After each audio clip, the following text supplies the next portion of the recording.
बहुत अच्छे व्यक्ति ने कहा है कि यदि सीखना है तो दूसरों की गलतियों से सीखो, क्योंकि कुदरत तुम्हें गलती करने का मौका देगा और फिर तुम्हें संभलने का मौका देगी, इसकी कोई बात की गारंटी नहीं है। हम तो ये कह रहे हैं कि हमारे हिंदुओं के प्रधानमंत्री, उनसे भी हमारा निवेदन है कि वो एक बार नज़रें टेढ़ी करी थी तो हमारे जवान को पाकिस्तान को तुरंत लौटाना पड़ा था।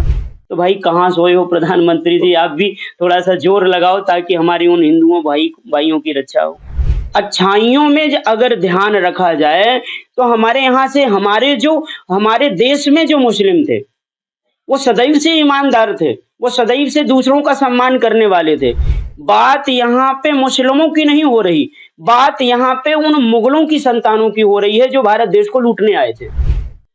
और उन्हीं की जो संतानें बढ़ी हैं, वो यहाँ रायता फैला रहे। नमस्कार दोस्तों, नागपुर शहर के बीचों बीच श्रीमद् भागवत कथा का भव्य आयोजन किया गया था और कल जो है इसी की पूर्णाहुति है और आचार्य अमित कृष्ण शास्त्री जी जो है, जो राष्ट्रीय कथावाचक है, प्रवक्ता है, बहुत बड़ी संत विभूति चित्रकूट से नागपुर में पधारे हुए हैं। हम उन्हीं से जानेंगे सीधे तौर पर उनकी धर्म को लेकर, जो भागवत कथा को लेकर उनके मन में क्या है, उनसे हम समझने की कोशिश करेंगे। पंडित जी प्रणाम, बहुत स्वागत है आपका। आयुष्मान भव।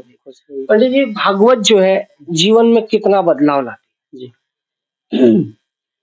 पहली बात तो हम भागवत की ना करके सनातन धर्म के सभी ग्रंथों की बात करें, चाहे वो भागवत हो, चाहे वो रामचरितमानस हो, चाहे वो जितनी भी हमारे महापुराण पुराण हैं, वेद हैं, ये सब हमें जीवन जीने की कला बताते हैं।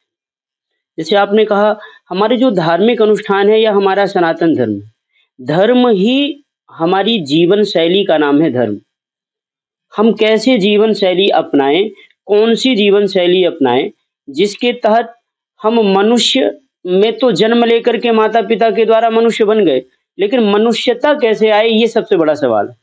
और वो मनुष्यता आने का ठीक साधन है कि हम अपने सनातन धर्म के ग्रंथों का अवलोकन करें, उनके जैसे हम अपनी जीवन शैली बनाएं। जब हम उनके जैसे अपनी जीवन शैली बनाते हैं तो निश्चित तौर में हमें उन ग्रंथों के माध्यम से मनुष्यता का भी वरदान मिलता है और मनुष्यता से फिर हम देवत्व की ओर भी प्रस्थान करते हैं। जी, कितने साल हुए आपको कथा करते हुए? ये ज्ञान अर्जित करने के लिए कितनी तपस्या आपने की? हम थोड़ा सा आपका आध्यात्मिक जो मार्ग है उसका भी हम जानना चाहेंगे। देखिए आदरणीय, कोई भी संत, कोई भी महापुरुष शिक्षा अध्ययन मात्र से इस धर्म में नहीं आता, इस पंथ में नहीं आता। हमको याद है हमारी परवरिश ही ऐसी हुई। आज आप अपने बच्चों को या अन्य कोई अपने बच्चों को मोबाइल दे करके या कोई राजा रानी की कहानी सुनाते हैं। हमें याद है हम जब छोटे थे तो हमारे पिताश्री हमको ध्रुव और प्रहलाद जी की कहानी सुनाते थे। तो जब ध्रुव और प्रहलाद जी की कहानी हम लोग सुनते थे तो सुन करके हमको लगता था कि ये कैसे रहे होंगे, इनकी रहनी कैसी रही होगी। तो मन में संकल्प उठता था कि हमें भी कहीं ना कहीं आगे चल करके ध्रुव और प्रहलाद के रास्ते में चलना है। और वही एक कार्य बन गया। जबकि हम अंग्रेजी पढ़ने में भी ब्रिलियंट छात्र थे, 8वीं तक हमने पढ़ा है और 8वीं तक हम टॉपर रहे हैं अपने स्कूल के। लेकिन उसके बाद से वही मन में प्रेरणा थी कि हमें धर्म के लिए कुछ करना है। अपने लिए तो, अपना पेट पालने के लिए तो सब लोग कमाते हैं, हमें कुछ ऐसा करना है जिससे हम अन्य व्यक्तियों को भी अपने धर्म के रास्ते में लेकर के उनका जीवन मानवता की ओर लेकर के जाएं, देवत्व की ओर लेकर के जाएं, ताकि उन्हें खुद को भी लाभ हो और उनके द्वारा सनातन धर्म को लाभ हो। महाराज जी, भागवत कथा के दौरान 7 दिनों की कथा में कई भक्त जुड़ते हैं, भक्तों की जो बातें सुनकर और भक्ति और बढ़ती है। ऐसा क्या प्रसंग है भागवत का जो आपको पसंद है सबसे? हमें तो देखिए भागवत का एक एक श्लोक प्रिय है और भागवत जी का, रामचरितमानस का एक महात्मा रहा है कि एक एक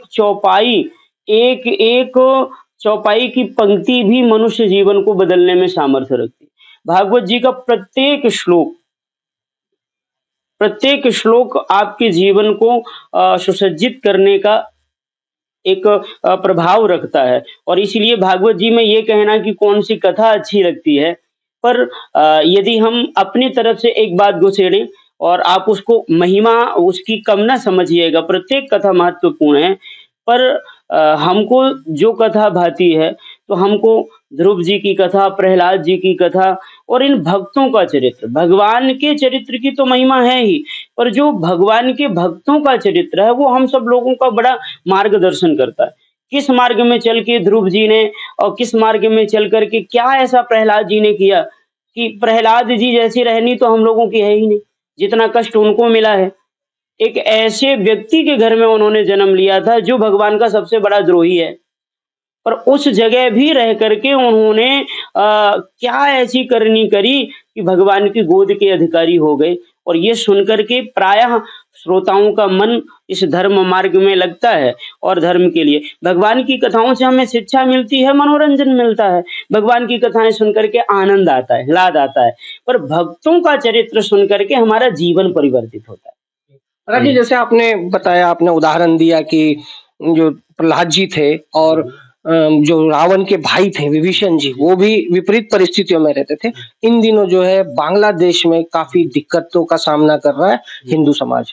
वहाँ के अल्पसंख्यक, मंदिर जलाए जा रहे हैं, तोड़े जा रहे हैं, हिंदू प्रॉपर्टी को नुकसान पहुंचाया जा रहा है। इसको लेके क्या राय है? आपसे यदि मैं अपने विचार कहूँ भैया, तो ये बांग्लादेश में जो हो रहा है ना, ये बांग्लादेश में जो कार्यक्रम हो रहा है, वो हम सब के लिए हो रहा है। ये हम सबको आगाह करने के लिए, सचेत करने के लिए हो रहा है कि हम जो भाईचारा की गाथाएं गाते हुए इतने इतने दिनों से शोषित हैं और अपने लिए आवाज नहीं उठा पा रहे हैं, आज क्या है, आज भी जबकि इतना आज का समय है, राम मंदिर जब से बना है हमारा, तब से हिंदुओं में जागृति आई है, लेकिन आज भी हमारे समाज का 50% व्यक्ति अपनी बात छाती ठोक के नहीं कह पा रहा। उसको लग रहा है कोई बुरा मान जाए, उसको लग रहा है कोई बुरा मान जा रहा है। हम केवल यही कह रहे हैं कि भैया बांग्लादेश के हिंदुओं ने भी इसी तरह भाईचारे के गीत गाए थे और आज वही तमाशा हो रहा है। आपने सुना भी होगा, हमको भी मालूम है कि उस समय जब बांग्लादेश बना नहीं था, उस समय इस्कॉन मंदिर ने कितनी सेवा करी थी, कितने लोगों को खिलाया था कितने दिन तक, और आज वो खाने का हक भी अदा नहीं कर रहे। क्यों? आप सीधी तरह से समझिए, वो लोग जो कर रहे हैं उसका कारण है कि उनके ग्रंथ ही उनको ये करने की आज्ञा प्रदान करते, और आज्ञा ही प्रदान नहीं करते। हम कई मौलवियों के द्वारा सुन चुके हैं कि गीत गाए थे और आज वही तमाशा हो रहा है। आपने सुना भी होगा, हमको भी मालूम है कि उस समय जब बांग्लादेश बना नहीं था, उस समय इस्कॉन मंदिर ने कितनी सेवा करी थी, कितने लोगों को खिलाया था कितने दिन तक, और आज वो खाने का हक भी अदा नहीं कर रहे। क्यों?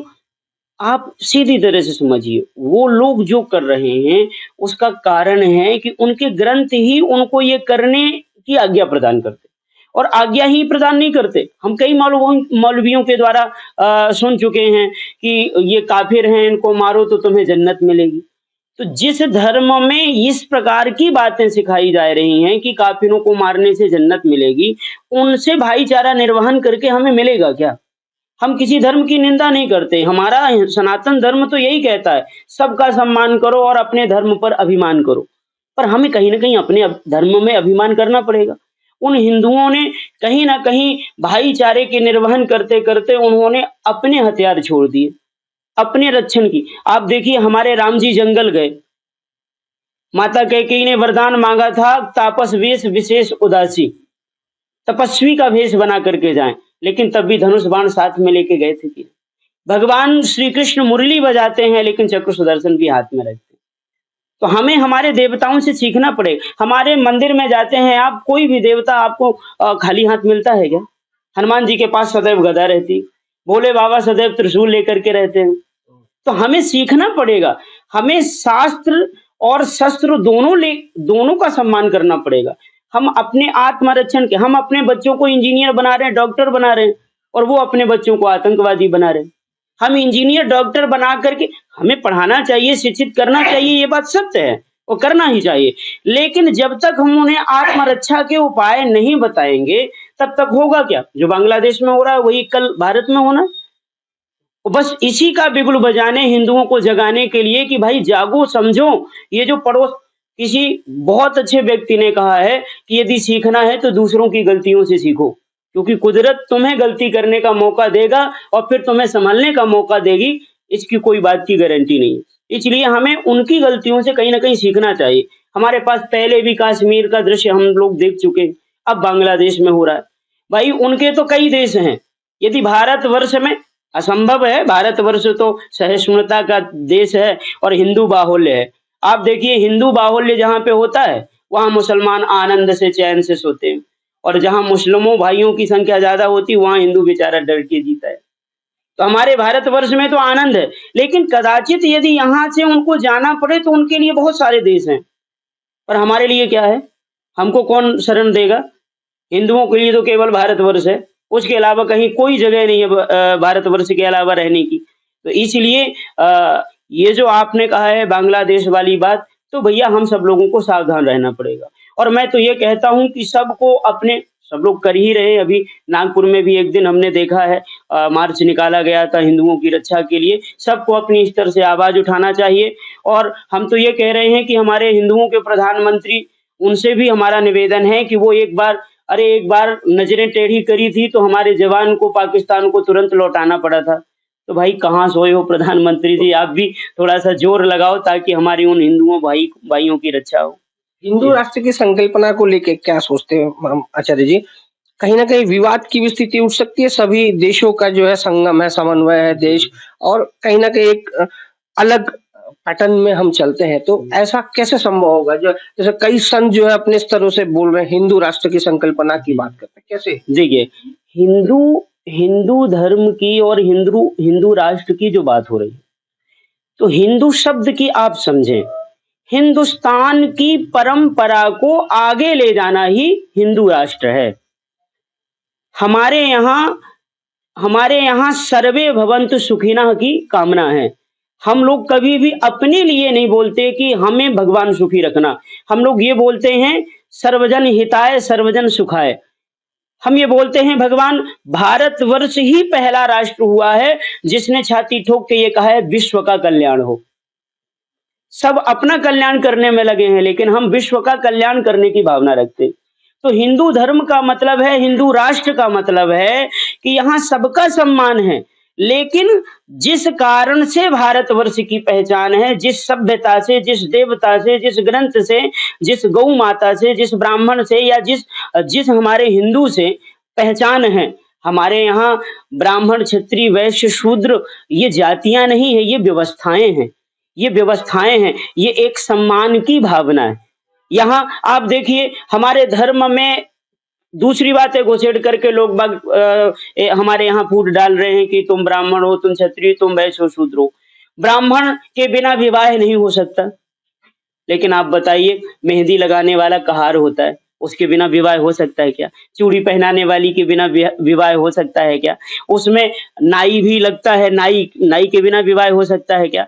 तो हमारे यहाँ सबको साथ में रखने की व्यवस्था है। ऐसा नहीं हिंदू राष्ट्र होगा तो हम दबाव बनाएंगे कि केवल हिंदू यहाँ रहें। क्यों? क्योंकि हमारी तो परंपरा ही रही है सबको साथ में लेके चलने की। बस हिंदू राष्ट्र का मतलब है, आज आप देखिए सबसे बड़ा विवादित मामला है वक्फ बोर्ड।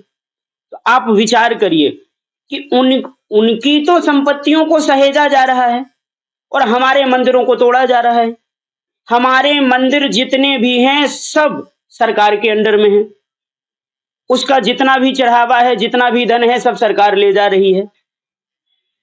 हम अपने सनातन धर्म के लिए कुछ कर ही नहीं पा रहे। तो हिंदू राष्ट्र तो हम इसलिए मांग रहे हैं ताकि हम अपने सनातन धर्म के लिए कुछ कर पाएं।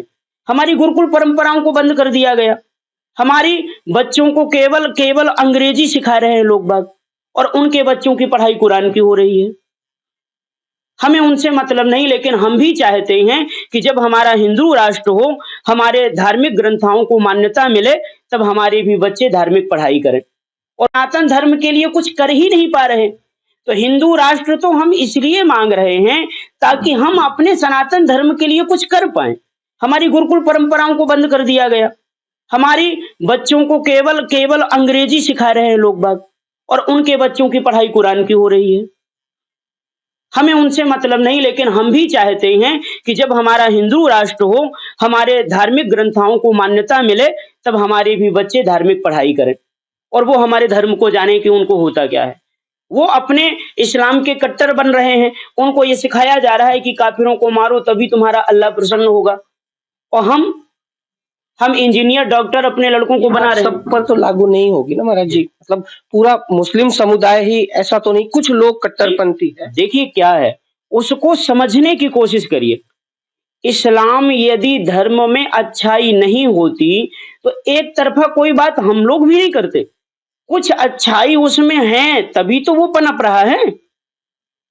लेकिन आप विचार करिए कि उनकी अच्छाइयों में ध्यान कौन दे रहा है? अच्छाइयों में अगर ध्यान रखा जाए, तो हमारे यहाँ से हमारे देश में जो मुस्लिम थे, वो सदैव से ईमानदार थे, वो सदैव से दूसरों का सम्मान करने वाले थे। बात यहाँ पे मुस्लिमों की नहीं हो रही, बात यहाँ पे उन मुगलों की संतानों की हो रही है जो भारत देश को लूटने आए थे। और उन्हीं की जो संतानें बढ़ी हैं, वो यहाँ रायता फैला रहे हैं। बाकी जो हमारे देश का रहने वाला मुस्लिम है, वो तो शुद्ध है, सात्विक है। पर उनकी सभ्यता जब से बाबर की सभ्यता लागू हुई, जब से औरंगजेब की सभ्यता लागू हुई, तभी से उसमें बदलाव आ गया। क्योंकि इन लोगों ने तलवार की नोक में हिंदुओं का कन्वर्जन किया और हिंदुओं को मुसलमान बनाया। पर जो स्वेच्छा से मुसलमान बने हुए हैं और जो इस्लाम को असलियत में जानते हैं, तो इस्लाम के तो ऐसे-ऐसे नियम हैं कि आपको चींटी मारने का पाप लगेगा। लेकिन अभी क्या सिखाया जा रहा है? भाई किसी भी ग्रंथ की सर्वविधि मान्य बातें नहीं होती हैं। हमारे भागवत में, हमारे रामचरितमानस में तो एक-एक वाक्य मान्यता के हैं। लेकिन उनके कुरान में कौन बातें किसको मानना, अब देखिए जैसे हम अपने ग्रंथों की बात करें, तो कुछ बातें ऐसी हैं जिनको साधुओं को मानना है, वो साधुओं के लिए है। गृहस्थों के लिए अलग धर्म है। समझिए, नौकरी पेशा करने वालों के लिए अलग धर्म है। तो उसी प्रकार से इस्लाम में जो युद्ध करने वाले सिपाही थे, उनके लिए, उनके बढ़ावा के लिए ये कहा गया कि आपका धर्म है कि आपको युद्ध लड़ना है। और आज छोटे-छोटे बच्चों को वही उपदेश दिया जा रहा है कि तुम्हारे सामने सिर्फ काफिर हैं, तुम्हें सिर्फ इनको काटना है, मारना है, बस उनको इतना सिखाया जा रहा है। तो हम किसी धर्म की बुराई करने के लिए यहाँ नहीं बैठे, हम तो अपने ग्रंथों की बात बताने के लिए बैठे हैं। हमें उनसे मतलब भी नहीं, वो क्या कर रहे हैं, क्या नहीं कर रहे हैं, उनसे कोई मतलब नहीं। हम तो अपने घर का दरवाजा मजबूत बनाना चाहते हैं कि कोई चोर ना घुसे। अरे जी, शास्त्री जी, ये जो एक ज्ञान की गंगा बह रही है, कथा के साथ युवाओं को जोड़ने के लिए क्या पहल की जानी चाहिए? क्या सभी कथावाचक, आज देख रहे हैं आप, आपकी तरह से बड़े कथावाचक है, सोशल मीडिया का सहारा ले रहे हैं क्यों? जी, जी। देखिए सोशल मीडिया का इसलिए सहारा ले रहे हैं कि प्रायः हमारे देश का युवा सोशल मीडिया का उपयोग करता है। युवा, वृद्ध जितने भी हैं, माताएँ सब। और आज ऐसा ज़माना है, मोबाइल का ज़माना है, लोग बाग टीवी भी कम देख रहे हैं, मोबाइल उनके साथ हर समय होता है। तो देखिए जन जागृति तो कहीं न कहीं युवाओं की है। जो वृद्ध हैं, जो सयाने हैं, उनकी तो बैटिंग खत्म है। अब फील्ड में आना है युवाओं को। और हमारा युवा ऐसा नहीं, हमारा युवा काफ़ी धर्म को लेके सजग भी है। और कहीं न कहीं धर्म के प्रहरी हमारे प्रधानमंत्री जी, साथ में बागेश्वर वाले बाबा और जितने भी संत जन हैं वो सब कर रहे हैं, हम लोग भी लगे हुए हैं धीरे-धीरे कहीं न कहीं। तो उसके माध्यम से जन जागृति आ रही है, ऐसा नहीं कि आ नहीं रही, जन जागृति आ रही है। लेकिन अभी भी जितनी जागृति होना चाहिए उस जागृति में कमी है। उसका कारण क्या है कि जब तक हम अपने आप तक सीमित हैं, जब तक हम अपने आप तक सीमित हैं, तब तक हम हिंदू नहीं हैं। हमारे ग्रंथों में शुरुआत यहीं से है कि पराया दर्द जो समझे उसे इंसान कहते हैं, किसी के काम जो आए उसे इंसान कहते हैं। महाराज जी, सोशल मीडिया की हमने बात की, बहुत कई संत हैं, बड़े संत हैं, जी, जी। उनके शो, ट्रेंडिंग शो चलते हैं सोशल मीडिया पर, लेकिन उसको जो है काफ़ी जो है गंभीरता से न लेते हुए उसको कॉमेडी शो की तरह आजकल लिया जा रहा है। आपको क्या लगता है, संतों की कहीं न कहीं महिमा में उससे चोट पड़ती है? बिल्कुल, देखिए कुछ ऐसे लोग हैं ना कि अलग तरीके की बात डाल के वीडियो में, और उस वीडियो को ज़्यादातर उसके व्यूज़ आएँ, लोगों तक पहुँचे, इसके कारण से उसको कॉमेडी के रूप में प्रस्तुत किया जा रहा है। जबकि हमारे ग्रंथों की, हमारे संतों की एक-एक बात सुनने लायक है, उसको जीवन में उतारने लायक है। कॉमेडी करना है तो कॉमेडी के तो और सारे उपाय हैं, बहुत सारे चीज़ें हैं जो आपको हँसी दे सकते हैं, आपका मनोरंजन कर सकते हैं। देखिए सनातन धर्म मनोरंजन की एक अलग बात है, पर सनातन धर्म के जो ग्रंथ हैं, जो संत हैं, वो मनोरंजन के लिए नहीं, वो आत्मरंजन के लिए। ताकि उनकी वाणी सुन कर के आपका कल्याण हो, आपको एक मार्ग मिले कि आपको करना क्या है। जीवन में अपने जीवन में उतारने की बातें हैं, सनातन धर्म के ग्रंथों की बातें या उन संतों की बातें। तो ऐसा बिल्कुल ठीक आप कह रहे हैं, ऐसा कदाचित भी नहीं करना चाहिए। मनोरंजन के रूप में उन वाणियों को नहीं लेना चाहिए, हमें शिक्षा के रूप में उस वाणी को मैं लेना एक चाहिए। आखिरी सवाल पूछूंगा, कहीं ना कहीं राजनीतिक मंचों से जो है जी, धर्म को कहीं ना खंगाला जाता है, जी, धर्म की बात राजनीतिक मंचों से की जाती है, क्या जी, लगता है कितना सही है धर्म का राजनीति में मिलाप जो है? जी। देखिए, राजनीति और धर्म सदैव एक-दूसरे के पूरक रहे हैं। इसमें बिल्कुल गलत बात नहीं है कि हमारे राजनेता धर्म की बात क्यों कर रहे हैं, करना ही चाहिए। क्यों? क्योंकि वो राजनेता होने से पहले हिंदू हैं, वो राजनेता होने से पहले हिंदू हैं और फिर उनको जहाँ पर भेजा गया है, जिसने बिठाया है, वो सब हम हिंदू तो हैं। यदि वो हमारे हिंदुत्व के धर्म की बात नहीं करेंगे, तो हमने क्यों भेजा है उनको वहाँ पे? तो उनका कर्तव्य भी बनता है कि वो हमारे धर्म के बारे में बोलें। उठाते-उठाते मर जाएँगे, हम तो ज़िंदाबाद, ज़िंदाबाद के नारे लगाते मर गए, हमारी किसने खबर ली? तो इसलिए उनकी मजबूरी भी है, वहाँ पे वो बैठना है उनको तो हमारे धर्म की बात करना ही पड़ेगा।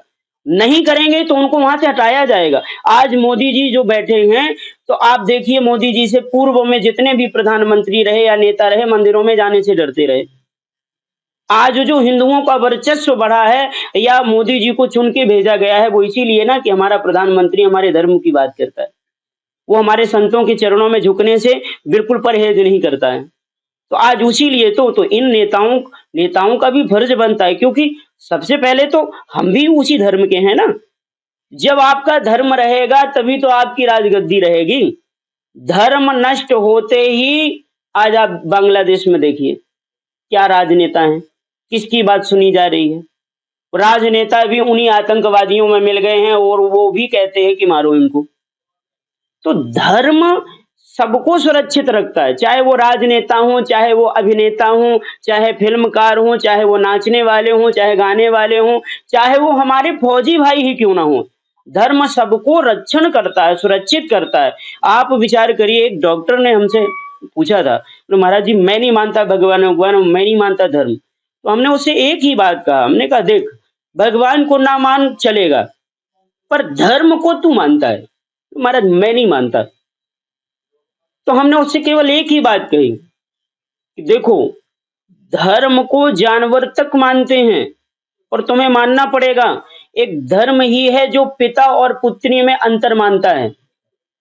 नहीं तो यदि धर्म नहीं होगा तो व्यभिचार इतना बढ़ जाएगा कि तुम पशु हो जाओगे। तुम्हें पता नहीं चलेगा कौन पत्नी है, कौन बहन-बेटी है, कौन क्या है। इसीलिए धर्म सबको मानना ही चाहिए। धर्म में आप हैं तो आप रक्षित हैं, मानव हैं। धर्म अलग हुआ तो आप दानव बन गए। आज जो बांग्लादेश में हो रहा है बार-बार उसी बात का चित्रण आ रहा है, उसका कारण क्या है? कि ना वो इस्लाम को मानने वाले लोग हैं, ना वो किसी धर्म को मानने वाले लोग हैं, वो निशाचर हैं। अरे किसी की बहन बेटियों को सताना, किसी की इज्जत लूटना, किसी घर में आग लगा देना, किसी की जीवन भर की कमाई नष्ट कर देना, उनको हम मुसलमान कहेंगे। वो ना मुसलमान हैं, ना वो कोई मान है, वो राक्षस हैं, आतंकवादी हैं, उनको सीधे गोली मारना चाहिए। वो किसी धर्म के नहीं है। यदि वो धर्म के होते, तो निश्चित वो थोड़ा थोड़ा दया रखते। धर्म दया करना सिखाता है, धर्म दान करना सिखाता है। ये बांग्लादेश के मुद्दे पे जो है करुणा रखने वाले संत, कई विभूतियां हमने देखी, उनसे बातचीत की, जो करुणा रखते हैं उनमें भी कहीं ना कहीं क्रोध आ गया है, आक्रोश है। सीधे कहते हैं कि हम हमारे नागा साधु जो है बांग्लादेश में घुस जाएंगे, हम सरहदें लाग जाएंगे। क्या लगता है इस तरह की सही में मानसिकता है? देखिए, क्या है कि हमारा धैर्य तब तक है, जब तक हमारे लोगों को सताया नहीं जा रहा। किसी की भी सहिष्णुता तभी तक है जब तक जान में नहीं आ जाती। आप हमें आप हमें विघ्न न पहुँचाएँ, हम आपको विघ्न नहीं पहुँचाएँगे। और हम सहिष्णु हैं, हम दयालु हैं, हम सब पे दया करने वाले हैं, हमारे ग्रंथ सिखाते हैं, सब पे दया करो, ज्योति से ज्योति जलाते चलो, ज्ञान की गंगा बहाते चलो। लेकिन हमारा शास्त्र ही कहता है, सठे साठ्यम समाचरेत। सठ के साथ सठता के द्वारा व्यवहार करना चाहिए और साधु के लिए साधुता का व्यवहार करना चाहिए।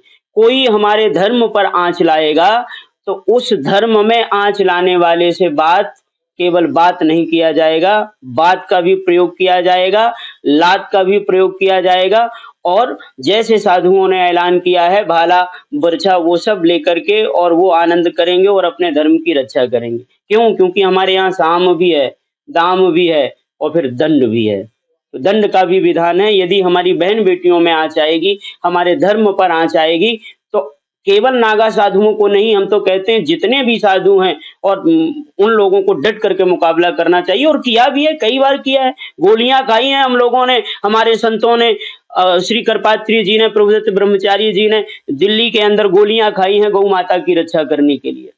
तो इसमें कोई बुरी बात नहीं है, बिल्कुल उनको करना चाहिए। धर्म ही यही बनता है साधु का।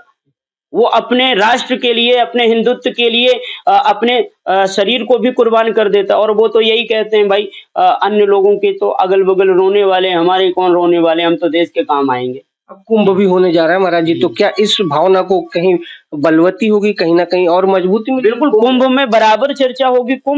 आखिर कुंभ का उद्देश्य भी तो यही है, हम हिंदू भाई आपस में जुड़ें, आपस में चर्चा करें। यूं तो हम अपने व्यापार में, रोजगार में खोए हुए हैं।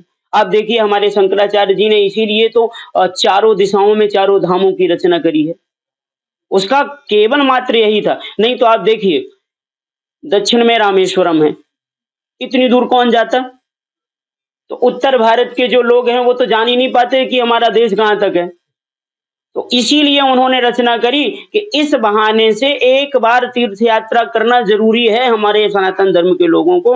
तो एक बार वो जीवन में, चाहे वो जवानी में, चाहे वो बुढ़ापे में, एक बार उत्तर के दक्षिण जाएँगे, दक्षिण के उत्तर आएँगे, पूरब के पश्चिम जाएँगे, पश्चिम के उत्तर आएँगे। ये उसी का सद्भावना है। तो विशेषतः कुंभ यही है कि हम अपने धर्म को बढ़ाने के लिए क्या करें, हम अपने धार्मिक लोगों को सुरक्षा देने के लिए क्या करें या कैसे ये जो वातावरण है उनसे कैसे निपटा जाए, इसी की शंकराचार्यों के साथ में, महामंडलेश्वरों के साथ में बैठकें होंगी और इस बारे में चर्चा ज़रूर होगी। आपका बहुत-बहुत धन्यवाद शास्त्री जी, आपने बहुत ज़्यादा समय दिया और सारे विषयों की, धर्म की और सारी चीज़ों की विवेचना की और न्यूज़ फर्स्ट पर आपने जो समय दिया उसके लिए आपको धन्यवाद। हमने साफ तौर पर देखा शास्त्री जी की सीधी बात, खरी बात थी, हर मुद्दों को जो है विस्तृत